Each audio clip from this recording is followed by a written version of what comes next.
Hi there, it's Chad Giampedro back again with a weekly check-in. This week I want to talk about the psychology of a salesperson. 'Cause we're gonna be legends! So listen, I've been in sales my entire professional life. I've been in the sales culture. I've built sales cultures, tore them down, rebuilt them again. But prior to that, I played a lot of sports, so I've been around athletes. And I'll tell you, there's a very similar psychology as it relates to athletes and to salespeople, especially when it comes to streaks and slumps. So when I think about that, you have sales folks that get hot and they're on a streak and things are going, they can't lose, right? And then there's slumps where they can't win. And a lot of times what I find in sitting down and talking with the sales folks is that they're either living in the past or they're living too far in the future and they're not focusing enough on the present.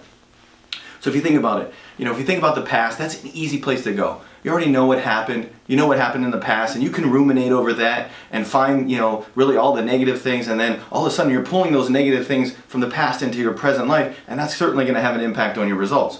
However, you can look at the past and you can be introspective about the past and apply those lessons to now, and guess what? You're going to find success in that if you do it that way. But most people, most sales folks, especially if they're in a slump, they're not doing that. They're thinking about all the negative things and how those negative things are going to continue in their life, and guess what? That's exactly what happens. Or you can be living too far in the future, thinking about all the things that could go wrong this week, next month, on this, this deal that's coming up. And guess what? What ends up happening is becomes a self-fulfilling prophecy. You're thinking about all the things that can happen and go bad in the future, and you're putting yourself in a mental position that those things are going to happen to you.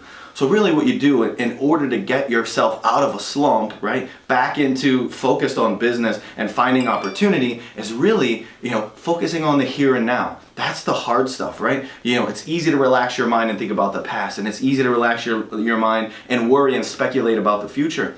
But if you're focused on the task of here and now, that's your real opportunity to be successful and change that future. And listen, that psychology moves almost day to day for a salesperson, right? They're dealing with rejection and they're dealing with success and almost always at the same time. But you could go on a streak where that's a lot more rejection than it is success, and you get yourself into a mindset that's hard to get out of. Or you can get yourself into a position where your mindset is all about success and you can't go wrong. That's certainly a great place to be.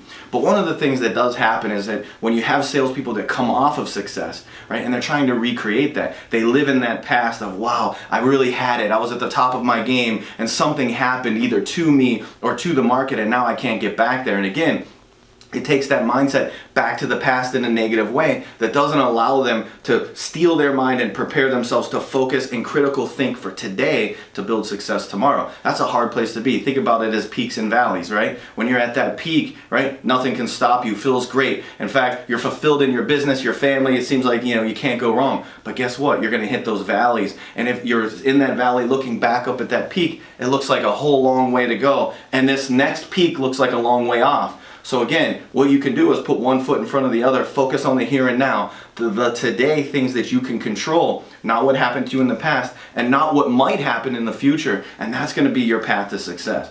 Listen, I appreciate you guys taking time to watch my videos. I'll be back again next week. Take care.